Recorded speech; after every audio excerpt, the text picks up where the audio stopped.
오늘부터 마가복음을 새롭게 시작합니다. 오늘 함께 나누실 말씀은 마가복음 1장 1절로 8절의 말씀입니다. 마가복음 1장 1절로 8절의 말씀 우리 함께 교독하겠습니다. 제가 먼저 1절 말씀 봉독합니다.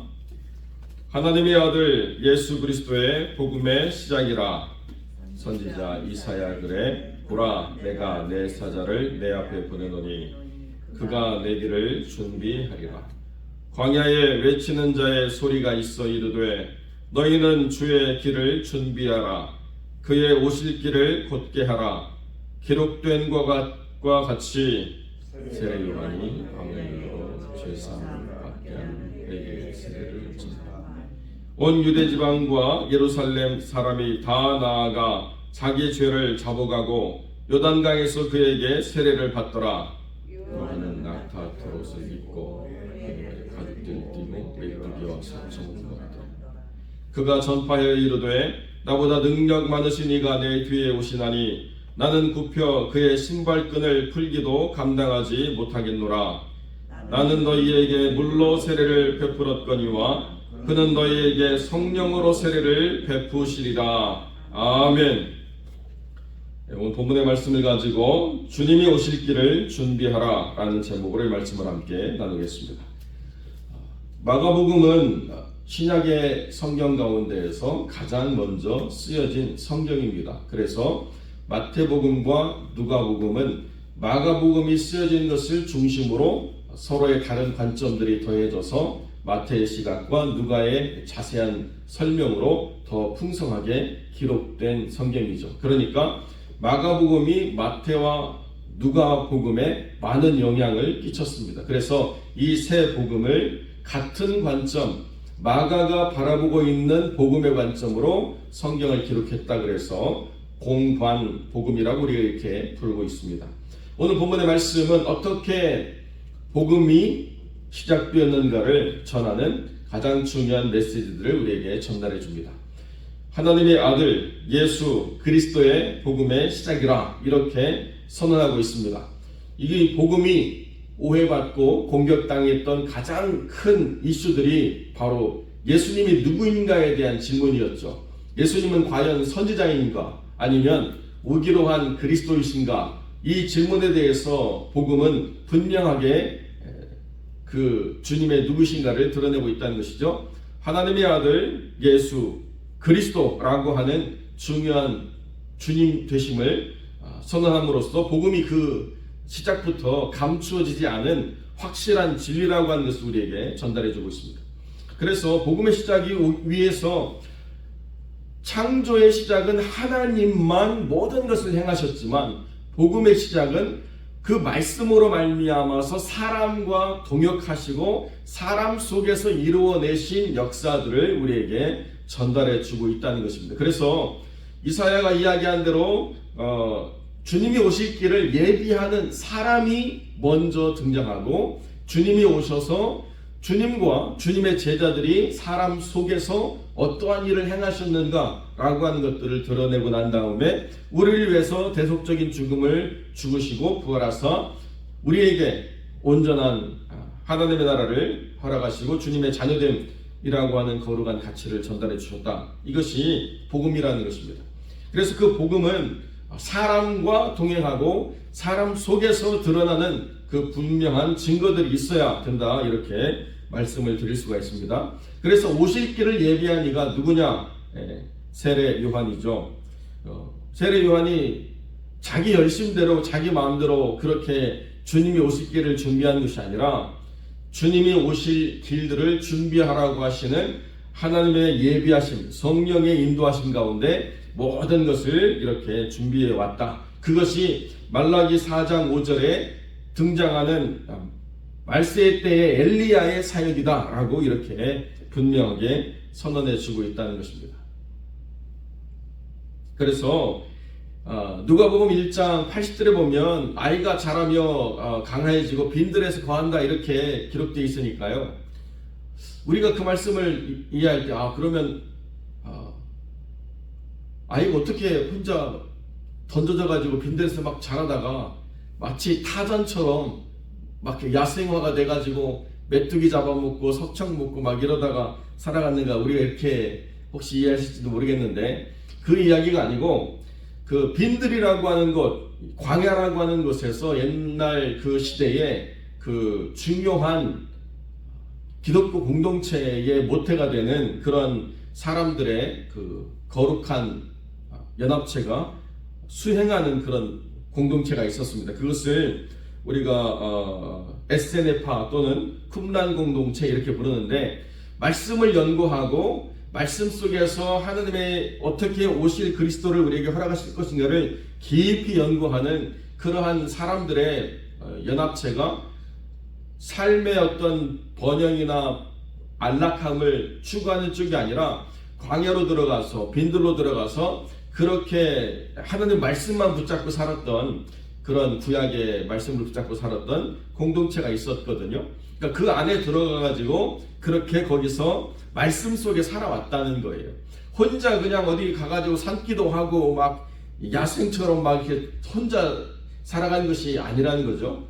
또 어떤 사람들은 그때 세례 요한이 인도 가가지고 불교를 배워왔다네요. 뭐 말도 안 되는 소리를 하는 거죠. 그때 다 가가지고 배워와서 그것을 예수님한테 전달해줘가지고 봐라, 불교 이 경전에도 이런 비슷한 얘기가 있지 않냐 막 이렇게 이야기하는 불교 쪽의 이야기들도 있더라고요. 갖다 붙이는 건 뭐 자기 마음이지만 그게 진리라고 말하는 건 굉장히 큰 오류죠. 빈들에서 거하고 광야에서 머물렀던 이 시기라고 하는 것은 세례 요한이 독자적으로 혼자 열심을 가지고 있는 게 아니라 하나님의 말씀을 깊이 연구하고 오실 이가 그리스도인가라고 하는 것을 깊이 바라봤던 그런 신앙의 공동체 안에 머물리면서 거기서 자라갔다는 거예요. 그래서 그 사람들이 주로 살아가는 삶의 방식이 좋은 옷, 편안한 먹거리 이런 것을 추구하지 않았다는 것입니다. 약대 털옷을 입고 낙타 털옷을 입고 허리에 가죽띠를 띠고 메뚜기와 석청을 먹으면서 말씀에 집중했다라고 하는 것이 중요한 사실이죠. 또 메뚜기가 뭐냐, 또 석청이 뭐냐 가지고 진짜 메뚜기를 먹었을까, 진짜 그 석청을 먹었을까 이렇게 또 이야기하면서 문화적으로 이걸 또 설명하는 분들이 많이 있어요. 그런데 메뚜기가 뭐냐, 석청이 뭐냐라고 하는 것을 그게 진짜 과학적인 사실로 들여다봐서 이게 무엇이었는가를 살펴보는 것은 별로 큰 의미가 없습니다.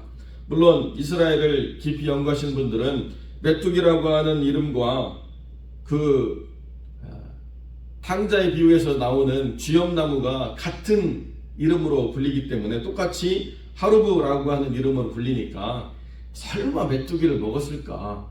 가난한 자들의 그 음식으로 대체되었던 그런 쥐엄나무 열매를 먹고 살았을 것이다, 이렇게 또 이야기하는데요.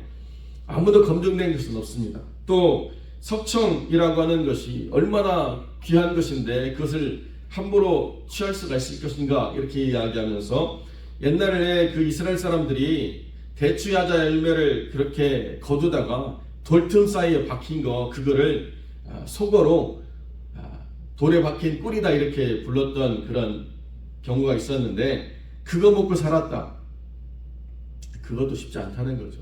그러니까 무엇을 먹었느냐에 대한 이 사실이 중요한 게 아니고 삶의 목적이 무엇이었는가를 바르게 바라봐야 된다는 거예요.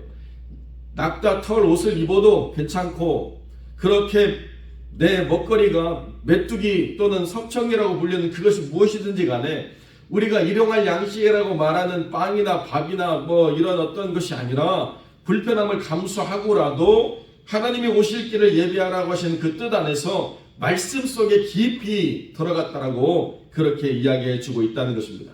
광야라고 하는 이 말은 미드바르라고 이렇게 부르는 이 히브리 말은 어디로부터?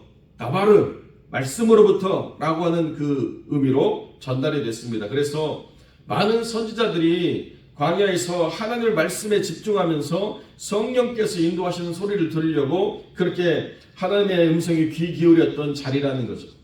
하나님의 말씀에 붙잡히지 않으면 실황과 타조에 거쳐받게 되어지지 아니하는 망자들을 또 미로하는 그런 어떤 아주 악한 영들이 거하는 그런 자리밖에 되어지지 않는 자리지만, 그러나 그런 의미가 아니라 하나님의 사람으로 주님의 오실 길을 예비하는 이 사람의 중요한 가치는 말씀 안에 있었다라고 하는 것을 보여주기 위해서 세례 요한이 광야에 이르러라고 하는 그 단어가 단순히 사람들을 모을 넓은 장소로 나갔다는 것이 아니라 하나님의 말씀으로부터 와서 사람들에게 회개의 역사를 이루어 주었다라고 이렇게 설명하고 있다는 것입니다. 그 모든 것이 자의적인 노력이나 자의적인 어떤 결정이 아니라 이사야에게 있어서 말씀하신 말씀 그대로, 그리고 말씀이 이루시는 대로, 그리고 그 말씀이 이끄시는 대로 그렇게 삶을 이끌어 나갔다라고 하는 것이 하나님이 믿고 맡기셔서 주님이 오실 길을 예비하는 자의 삶의 가장 중요한 모습이었다는 것입니다. 그러니까 복음은 내 안에서 내 기쁜 대로 내 생각대로 이루어지는 것이 아니라 말씀대로 이루어져서 우리에게 왔고, 그 말씀으로 말미암아서 더 풍성해져서 그 말씀이 우리에게 증거하시는 바 주님이 누구이시고 우리 가운데 무엇을 행하셨으며 어떻게 우리를 이끌어 가시는가에 대해서 그렇게 말씀으로 온전히 깨달아가다, 이것이 복음의 가장 중요한 가치라고 하는 것이죠. 그러니까 이제 세례 요한은 더 이상 우리 안에 존재하지 않지만 오실 주님을 예비하는 삶이라고 하는 것은 우리에게 여전히 중요한 의미를 갖는다는 것입니다. 이렇게 세례 요한처럼 우리가 다시 오실 주님을 예비하는 삶이 무엇이냐라고 이야기할 때 마가복음은 맨 마지막 장 16절에 뭐라고 이야기하느냐, 믿는 자에게는 이런 표적이 따른다라고 이야기하면서 하나님 안에서 복음을 증거하라, 그리고 복음으로 말미암아 표적과 기사가 이루어지는 삶을 살아내라, 그것이 다시 오실 주님을 예비하는 믿음의 삶이다라고 우리에게 전달해주고 있다는 것입니다. 세례 요한은 이렇게 살았으니까 우리와는 무관하다, 그것이 아니라 그렇게 말씀 속에 집중하고 말씀으로 말미암아서 주님이 오실 길을 예비했던 요한의 삶처럼 이제 우리는 또다시 오실 주님을 예비하는 삶으로 우리가 위촉을 받았는데 그 삶은 무엇이냐라고 이야기할 때 복음을 증거하라는 거예요. 그리고 그 복음에 합당한 표적과 기사가 이루어지도록 그 삶을 주님께 내가 맡기라, 이렇게 이야기하고 있다는 것입니다. 이것은 그냥 마가만 주장하는 이야기가 아니라는 거죠. 사도들이 옥에 갇혔다가 풀려나고 난 다음에 사도들이 모여서 한 중요한 기도가 있습니다. 담대히 복음을 전하게 하시고 손을 내밀어 병을 낫게 하시고 표적과 기사가 거룩한 종 예수의 이름으로 이루어지게 하옵소서라고 기도했더니 하나님이 그 기도를 받으셔가지고 땅이 진동했다라고 사도행전이 증거하고 있다는 것입니다. 그러니까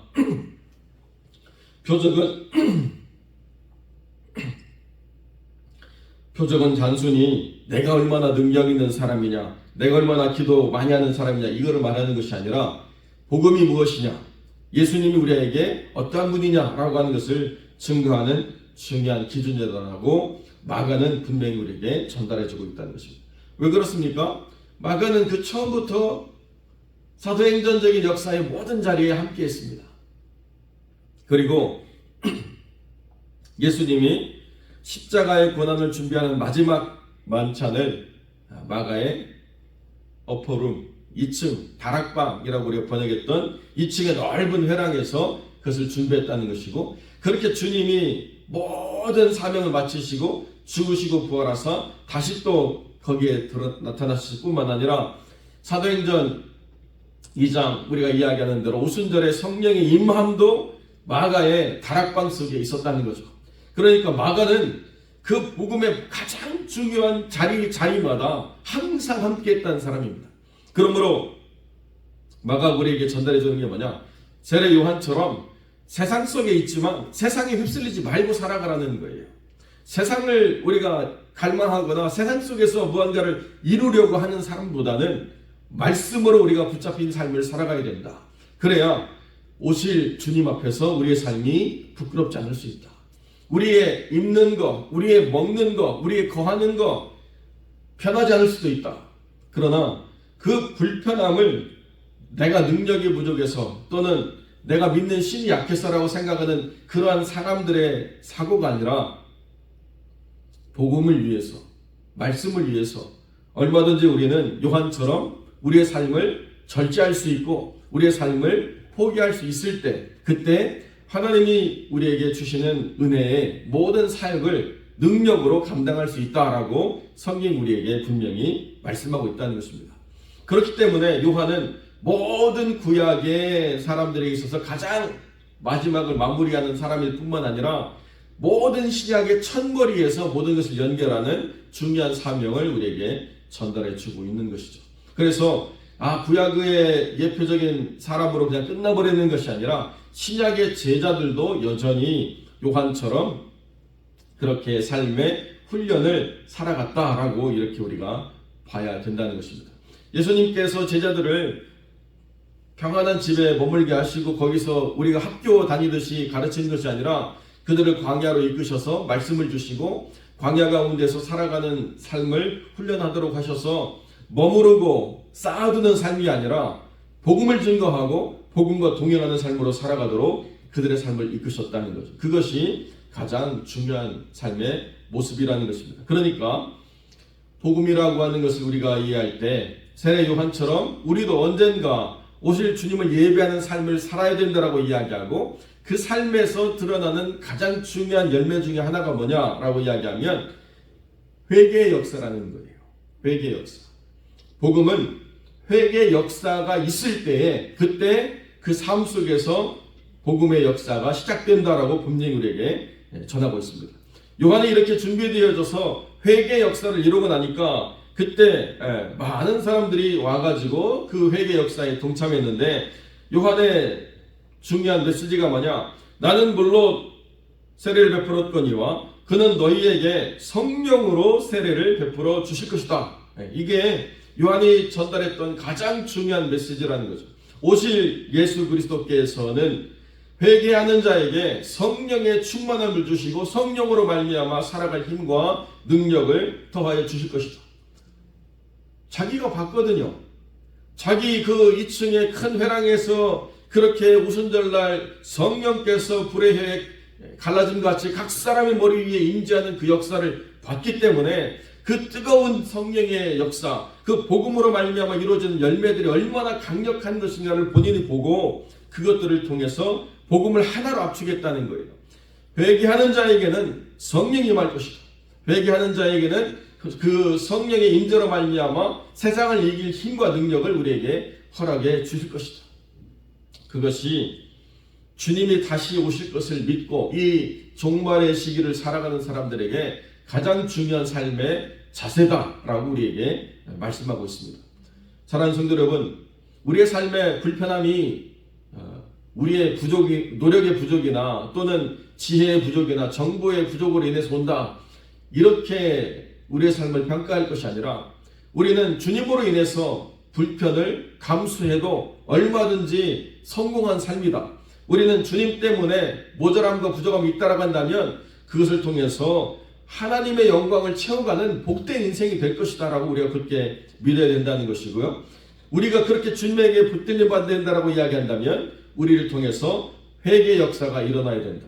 그 회개 역사는 단순히 그냥 후회로 끝나는 것이 아니라 성령께서 임하셔서 각 사람에게 임재하시는 놀라운 변화를 만들어가는 것이다. 우리는 그것을 위해서 부름을 받았다라고 분명히 우리가 이해하고 하나님 안에서 정결하게 하는 역사로 우리의 삶과 교회를 정결케 하고 우리가 그 성령의 충만함을 받아서 이 땅에 하나님의 역사를 써갈 때에 마가가 보았던 주님, 그리고 마가가 보았던 주님을 따르는 제자들, 그리고 그 제자들이 오실 주님을 예비하며 살았던 삶이 먼 과거의 옛날의 이야기가 아니라 바로 우리의 삶 가운데 실제하는 능력의 모습이자 우리가 살아가야 될, 추구해야 될 가장 중요한 삶의 기준이 된다는 것을 분명히 깨닫고 우리도 하나님이 우리 안에 허락하실 놀라운 역사를 꿈꾸면서 주님이 우리에게 말씀으로 역사하사 우리에게 소명을 주시고 그 소명을 감당하라고 하실 때에 그 소명에 충실한 믿음의 삶을 살아내는 복된 영혼들이 되시기를 주님의 이름으로 간절히 축원드립니다.